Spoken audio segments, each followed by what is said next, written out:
Welcome to the channel for the future caretakers of resurrected species. Welcome to the Paleo-Zoo-Keepers Association. Oh, hello there. Welcome to the Paleo-Zoo-Keepers Association. My name is Austin. As I'm pretty certain many of you are always looking forward to my Paleo-Vaders videos. I am too. I mean, I definitely love making videos about how to take care of wild animals in captivity. But, especially ever since, they brought up the idea in the Jurassic franchise, I always wonder what happened if extinct species were introduced to the modern era in a modern ecosystem. And, yeah. And one species I'd definitely be interested to see how they would do in a modern ecology is the Phorusrhacos, or commonly known as the terror bird. And what ecosystem? The African Serengeti. I wondered because, as many of you are, I was introduced to this species through the Walking with Prehistoric Beasts, and I wondered, well, they lived in an environment that's not too dissimilar from the savannas of Africa, only they were in the pampas of South America. So, how would that go? The Phorusrhacos, the terror bird, its name Phorusrhacos is from Greek words, Phorus, meaning bearer, and rhacos, meaning rag or wrinkle, due to its wrinkly beak. It would even mean a rag thief or branch holder. It is a member of a family of birds commonly known as the terror birds, and scientifically also known as Phorusrhacidae. So this species is the originator of the family's name. The Phorusrhacos stood at a height of 7 feet and 10 inches tall and weighed around 290 pounds, a weight very similar to that of a male ostrich. While their stubby wings would not be of use for flying, its strong legs helped them run at speeds of 30 to 31 miles per hour, which are also comparable to the running speed of modern-day ostriches. Their legs provided the stability and balance needed to be able to go after prey in high speeds. Oh, here is a replica of the terror bird's skull. But believe it or not, of the Phorusrhacos, and believe it or not, this is not life-size. The real terror bird, the real Phorusrhacos' skull is actually about 26 inches long. Pretty long. So, and even funnily enough, back when it was first discovered, it was basically a jawbone, and they thought it was basically the jawbone of a xenarthran animal, basically like a mammal, like an anteater. Of course, you can imagine their surprise when it was a bird with a head that big. And as the name will probably give it away, the terror birds, Phorusrhacos, and all of its other relatives are all carnivores. You can tell because you see, he has the hooked end of the beak, where it could be able to grab prey and rip the meat off, a lot like birds of prey today. And how they will usually kill their prey is that they could be able to hold their hands back and then bam, hit really like a pickaxe, like a slamming pickaxe, and be able to kill it with a lightning speed and very hard. So it will definitely be a bird you don't want to get pecked at. One heck of a pecking order. Like the vast majority of terror birds, the Phorusrhacos is said to be native to South America. For this species, it is in the Patagonian region of present-day Argentina and Chile, during a period of time from early to middle Miocene. They're said to be 20 to 13 million years ago. In terms of its habitat, it is thought to have inhabited woodlands and grasslands. According to the fossil record, it was tropical, subtropical climate that was warmer and wetter than it is today, with its habitat being packed with ground sloughs, giant armadillos, and very peculiar hoofed animals, which I will get to later. Prior to the Americas connecting in an event that was called the Great American Interchange, when the Isthmus of Panama became land and the animals could be able to move between the continents, the Phorusrhacos and its terror bird kin were the top predators of the continent. While there were like crocodilians and metatherians, mammals that are related to marsupials, or probably are marsupials, still iffy on that. Anyway, terror birds were generally dominant, the top dominant predators of the continent.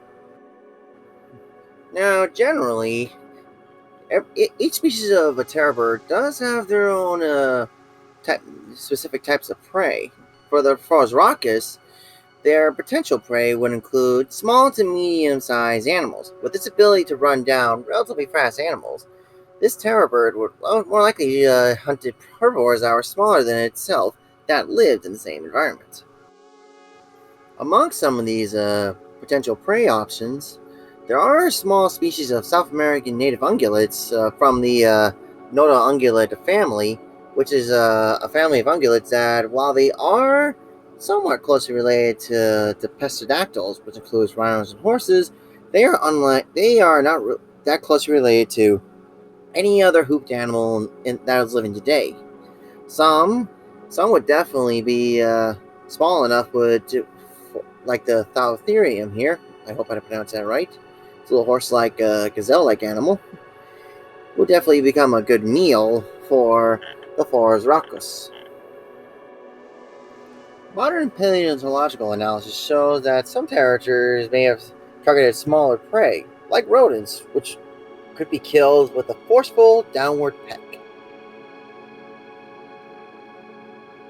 Oh, well, now that we got a pretty good idea about what our animal would be, what about the environment itself?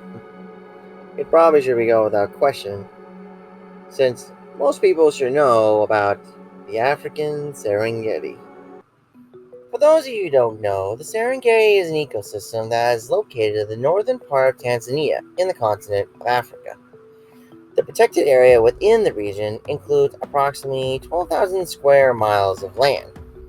The word Serengeti is said to derive from the Maasai word Serengeti, which means endless plains.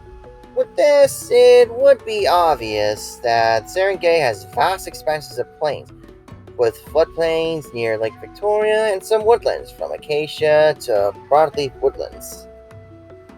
The Serengeti's temperature averages are consistently warm, with daily highs of around 80 degrees Fahrenheit with nightly lows of 57 degrees Fahrenheit, though these can vary by location. Rainfall varies significantly across the park, with the drier southeast receiving approximately 16 inches annually, with the wetter northwest areas near the Kenyan border would receive up to 47 inches.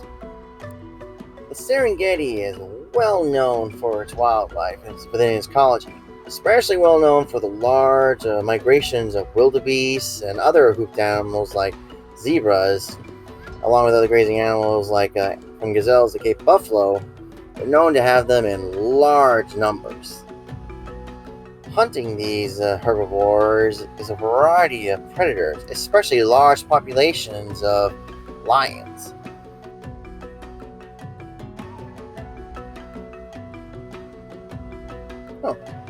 On habitat adaptation, the Phorusrhacos is adapting to the Serengeti. The Phorusrhacos is a habitat that is described in the Santa Cruz Formation and the African Serengeti. They both have their similarities and their differences. Both of them would have pretty big implications for the Phorusrhacos.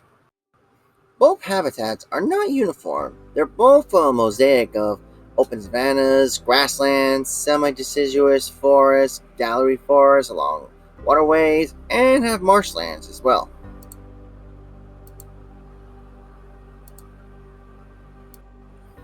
Both habitats have have a large abundance of grazing mammals, with the Serengeti having the famous ungulates like the large herds of wildebeest, and the Santa Cruz Formation had unusual yet vast herds of grazing mammals. I would also point out that both ecosystems have a large biodiversity of floral fauna. Well, Serengeti still has, while the Santa Cruz Formation definitely shows signs that they had that. While they have the similarities, they also have the differences too. Like Santa Cruz Formation is that while both Serengeti and Santa Cruz Formation, where the Phorusrhacos was found, are warm, the ecology of the Santa Cruz fossil formation when the Phorusrhacos was still around was wetter, while the Serengeti is definitely drier. The Santa Cruz ecology in the midst of the Miocene climatic optimum was warmer and more humid, and less seasonal variation and rainfall than the Serengeti is today. Whereas the Serengeti has quite distinct dry and wet seasons that can have an effect on the landscape and the migratory behaviors of the herds of grazers. And of course, this difference can have a lot of effects on the terror bird, more than you think.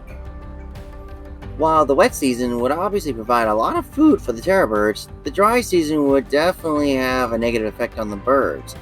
When the vast herds migrate away, and assuming that the Phorusrhacos doesn't have a migration instinct, the birds will have to rely on smaller game and roam further and expand their home ranges. Along with limited food during the dry season, the dry heat would cause stress to the birds. While their respiratory system would help them cool off, the birds would get dehydrated more easily, and this would mean that they would need to have a permanent or close to a permanent body of water in their territory. And this would increase territorial tensions between both each other and other animals. The dry seasons will also affect the reproduction, making them produce less often initially, and this would affect their population and its growth. While the dry seasons would definitely be a challenge for the terror bird, they would be able to adapt to this new change as long as there is water and potential food. And speaking of which, let's get to that.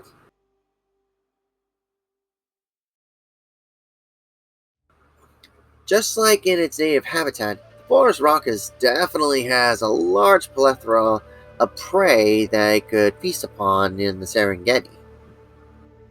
Just like mentioned earlier, the Phorusrhacos primarily hunts on small to medium-sized prey, which includes ungulates, rodents, and maybe even insects. Now, in biology, what qualifies as medium-sized prey is not a fixed measurement, but it would depend on the predator's size and hunting capabilities. For most predators, medium-sized prey is approximately 10 to 20% of their own weight. So, and the prey size is also limited by the energy cost of the hunt versus the nutritional gain. With this in mind, we could probably say that the animals that are between 29 to 58 pounds would be considered medium sized for the Phorusrhacos. While there definitely will be possibilities of the terror bird hunting animals bigger than this, it will probably be less common and would depend on the effectiveness of the bird's killing technique and the context surrounding the prey animal. Let's cover some of the antelope species that would fit this weight class, especially since there's a large diversity of antelope in the Serengeti. Seriously, it's almost like the mammalian equivalent of bird watching. Anyway, and doing the birds rang in South America, there are several hoofed animals that are very similar to the antelope here. So there's definitely going to be some species that would definitely be a good meal for the Phorusrhacos. First would be the dik-dik. Being amongst the smallest species of antelope in the world, if not the smallest, and they generally weigh between 6 to 13 pounds, yeah, they're definitely within the weight class of prey that the Phorusrhacos can feast upon. Stenboks, they weigh between 15 to 35 pounds, Well, on average, they will weigh around 26 pounds, so definitely within the weight range of the Phorusrhacos prey size. With the Oribi, its weight typically falls between 26 to 48 pounds. Its figures could be a little different, but this is definitely within the weight range of Phorusrhacos' prey. Reedbucks are a tad on the big side, although the females of the species would definitely fit within the weight category for the Phorusrhacos.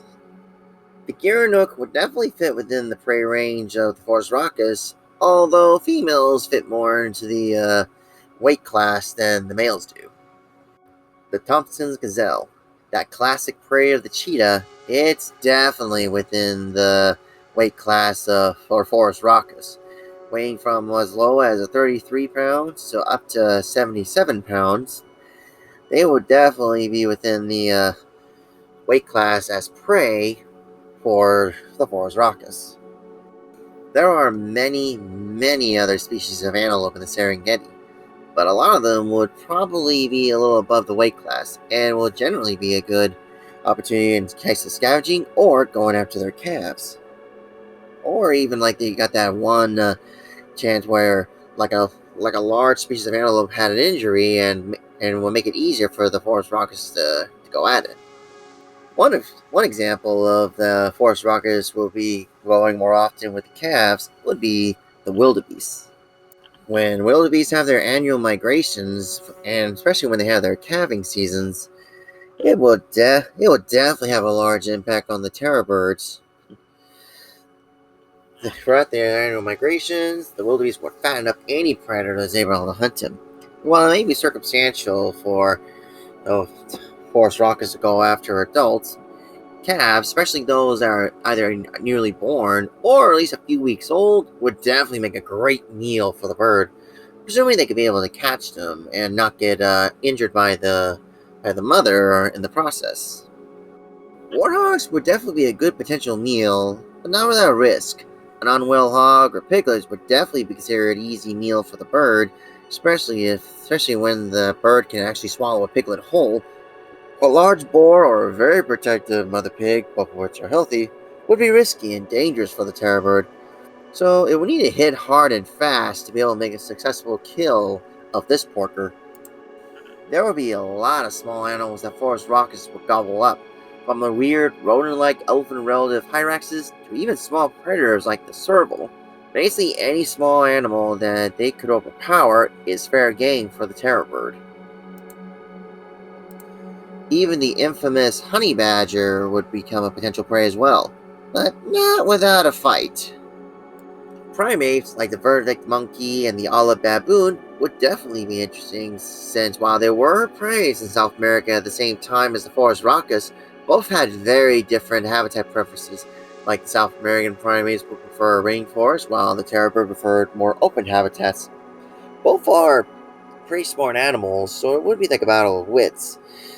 Also, the social behavior of most Serengeti primates would make it difficult for the bird to be able to sneak in close enough, but it's not impossible. One particular prey animal that could be a possibility for the Phorusrhacos is the ostrich. Both birds are around the same weight and can run at the same speeds, and while taking an adult would probably be risky, taking out a young ostrich like a chick would definitely be a more likely target for the terror bird. Now let's get back to the hoofed animals. A fully grown zebra would probably not be a prey animal possible for a terror bird takedown, well, at least often, outside of circumstances, that is, but their foals are pretty close to their prey preference. Adult zebra are known to be pretty aggressive, and this would make them very dangerous, even to an adult Phorusrhacos. A Cape buffalo would be considered crazy, if not suicidal, for a terror bird to go after. Their weight, power, and horns would make them impervious to the bird, although a newborn calf is within the limits of as a medium-sized prey animal for the terror bird. The herd mentality of the Cape buffalo would make it difficult, if not impossible, for the bird to be able to get at it. Rhinos would definitely be out of the question. Even their calves would be immensely difficult for the birds to get at. The rhino-like toxodons that did live with the birds were a bit smaller than the rhinos of today, but they probably presented the same issues as modern-day rhinos would. Like rhinos, fully grown hippos are definitely out of the question, especially with their large size, 2-inch thick hides, piercing teeth, and crushing jaws. Calves are a potential meal, but with their protective mothers and spending most of their time in the water, this is not very likely. With their immense height and powerful legs, giraffes, when they're fully grown, would definitely not be the prey animal that a terror bird could take on. Although their calves would still be a good prey when the opportunity presents itself.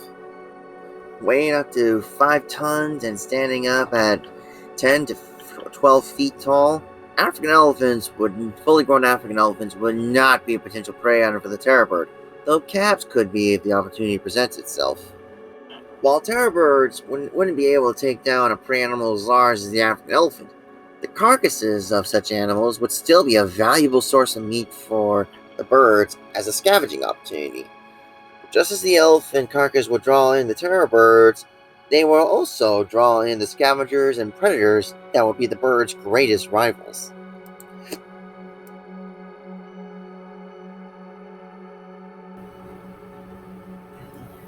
Before we get into the predators that the terror bird will be competing with in the Serengeti, there's a common misconception about terror birds and mammalian predators we need to clear out. For a long time, terror birds were the top predators of South America for a long time, of course. And it was once thought that by scientists that when the North and South America continents became connected, the birds were pretty much outcompeted by the invading mammal predators from the north, a phenomenon that is called the Great American Interchange. While a good amount of terror birds were outcompeted by the invasive predators, we have evidence that smaller terror birds were able to survive for a long time, and there's even decently large species of terror birds that were able to survive. One of them was Titanus, a large terror bird that not only survived and lived alongside mammalian predators, but was able to go up north in North America as far as Texas and Florida, deep within the territory of ancestors of saber-toothed cats and wolves. Nowadays, it's often agreed that while competition with mammalian predators did cause the decline, the change in habitat and climate did that along with. Now, we're just going to assume that for this video, the Phorusrhacos was able to make the same leap as the North American terror bird did, and go from there. But first, let's look at the competition. Some of the predators that would be affected by the terror birds first were actually mentioned earlier. Servals would compete with the terror bird when it comes to small prey, and they would go after terror bird chicks if possible. But they will also become prey for the bird in turn as well. While the honey badger would be a potential prey to the terror bird, it won't give up without a fight, as mentioned earlier, and would both compete with the bird for small prey, and the badger would go after the terror bird's eggs and chicks if the opportunity presents itself. The cheetah, the fastest land animal on Earth, might be able to catch some of the fastest prey on the continent, but it is generally a lightweight when it comes to dealing with competing predators, so much so that when a cheetah makes a kill, it has to wolf down as much as it can before a competitor comes about to steal the kill. This happens because the cheetah is frail in comparison to other predators in the Serengeti, and while they are fast, they're not very durable. They can do their 60-70 mile per hour sprint in a time span of a few seconds to a minute, and after that, they will need a rest to cool off for 30 minutes to over an hour. Think of it like a car that has no coolant. It will go, but only for a short period of time before it overheats. With this in mind, it definitely stands to reason that if a terror bird or two saw the cheetah succeed in a hunt and came up to claim the kill, the cheetah will be scared off the kill, and the bird or birds will claim the kill. Also, like other predators in the Serengeti, the Phorusrhacos would see cheetah cubs as prey and go at them when possible. When this would be the usual case, they would turn the tables when it came to young terror bird chicks, like how cheetahs would do to ostriches and their chicks today. As Africa's answer to the American coyote, the jackal is an opportunistic predator and scavenger of the savanna. While it would take the opportunity to go at a terror bird's eggs and chicks, a jackal would basically become another prey item for the terror bird if the opportunity for the bird is presented. A pack of jackals would be overwhelming to an individual bird, probably not to the point of killing off the bird, but probably enough to get it away from its chicks, eggs, and kill, if the pack is big enough. Jackals aren't the only canids that the terror bird would face. African hunting or painted dogs are present as well. Unlike jackals that are not really that big of an issue for adults, the African hunting dog would probably be a different story. They're larger, lived in larger packs, and the packs are much more complex than that of jackals. While a terror bird would overpower a single dog or dominate over a small kill, a large pack would overwhelm or more likely intimidate a single bird. But this would be risky, considering the bird's beak and talons. The stealthy assassin of the savannah, or the prince of beasts that leopards are known for, would not do well against an adult bird in a single combat. The bird would need a strike of its beak to kill the leopard. However, the leopard would take advantage with its stealth and power against young birds. Also, with their habit of dragging their kills up trees, this would help them in keeping their kills away from any opportunistic birds.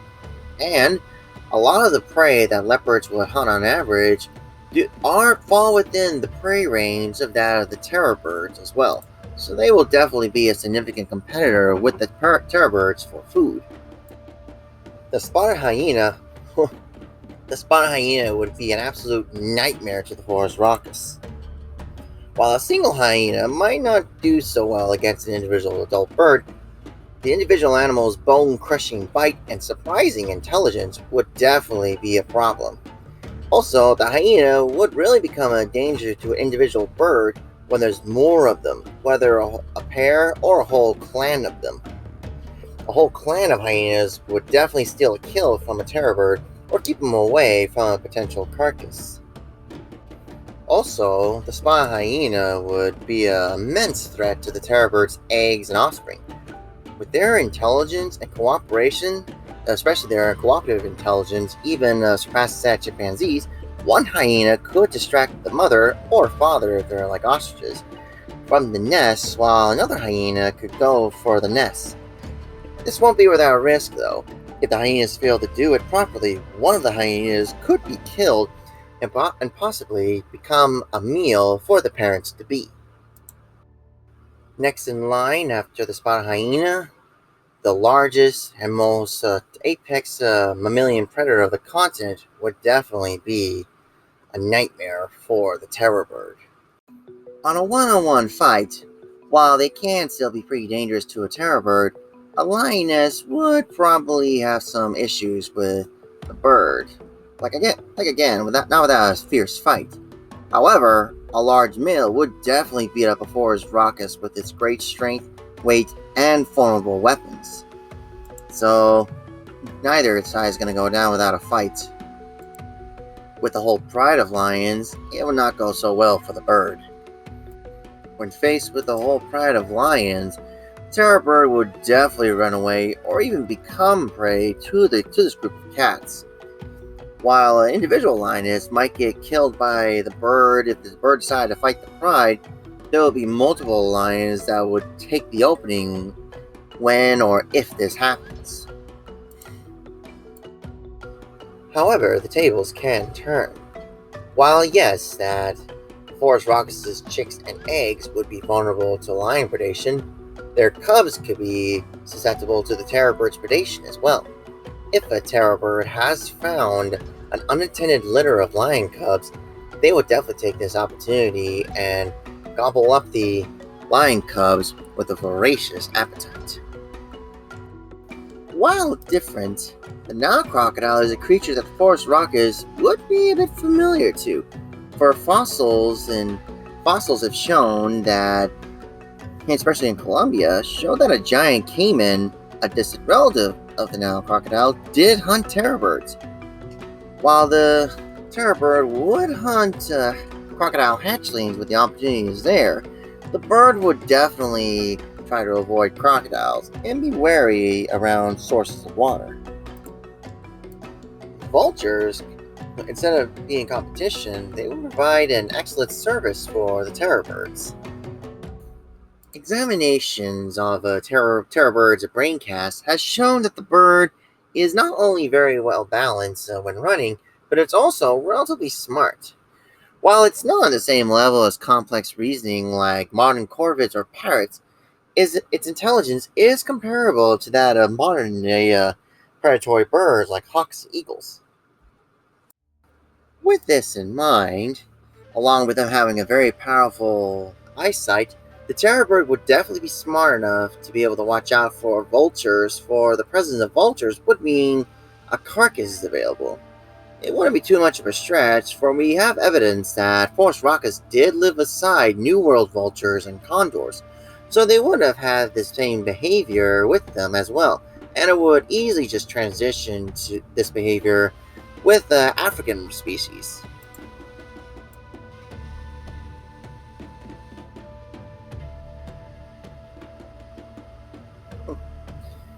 With the terror bird being a pretty large and powerful predator, it definitely stands to reason that a terror bird would definitely have conflict with humans. Very much so. One group of people that would definitely be in conflict with the terror bird are the Maasai. With the Maasai being a tribe that are generally pastoralists, their livestock are their livelihoods, sheep, goats, and cows, with their cows being the most prized, with cows famously being their currency. Now, while sheep and goats are definitely vulnerable to the terror birds, the calves of cattle would definitely be more of a potential prey for the bird than the adult cattle, but you never know. With this in mind, it will definitely be obvious that if a terror bird decided to go after livestock, they would definitely be within the crosshairs of the Maasai, just like how the other African predators would be. And it's even possible that the Maasai would also hunt these birds if they're in the area to be able to keep them from going after their livestock, and probably for another good reason as well. That good reason, would be that with them being around the same size and weight as an ostrich, and with them having a skull that's actually 26 inches long, definitely bigger than this, a Phorusrhacos would definitely be a potential danger to humans, especially the children.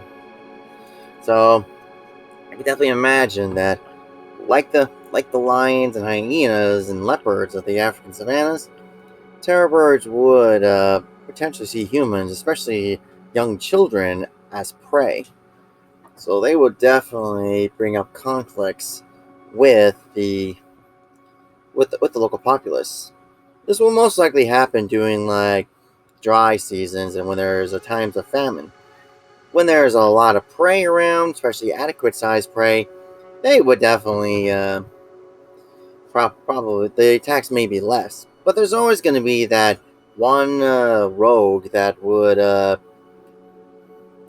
that would decide to just go for it anyway. So, needless to say, these birds will definitely be in a conflict with both the Maasai and even other farms and ranches out there. So they would definitely be trouble.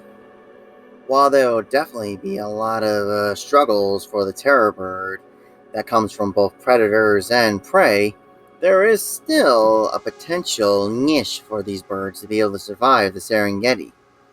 So, in short, he will definitely find himself a niche here and will do well in the African savanna.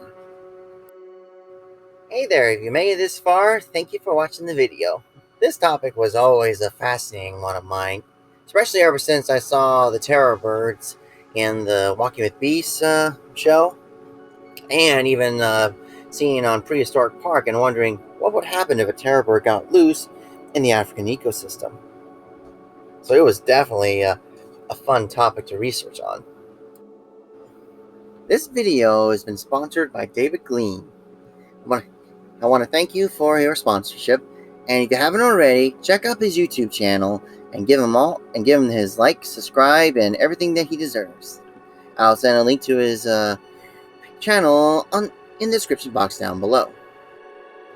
I also want to say thank you to artists Keenan Taylor and TrendorMan. They've both been able to illustrate my concepts and bring them to life. So again, I want to thank you guys so much for this. I will send you guys the links to their pages down below. Also, I want to say thank you to my subscribers, members, patrons, and viewers like you. Thank you. And if you haven't already, hit that like button, subscribe, hit the notification bell, and share this with people who you know would love this kind of topic. Next month, we'll be on feeding Gorgonopsids. There may be more to feeding these guys than one would think. I hope that each and every one of you has a great day. Adios!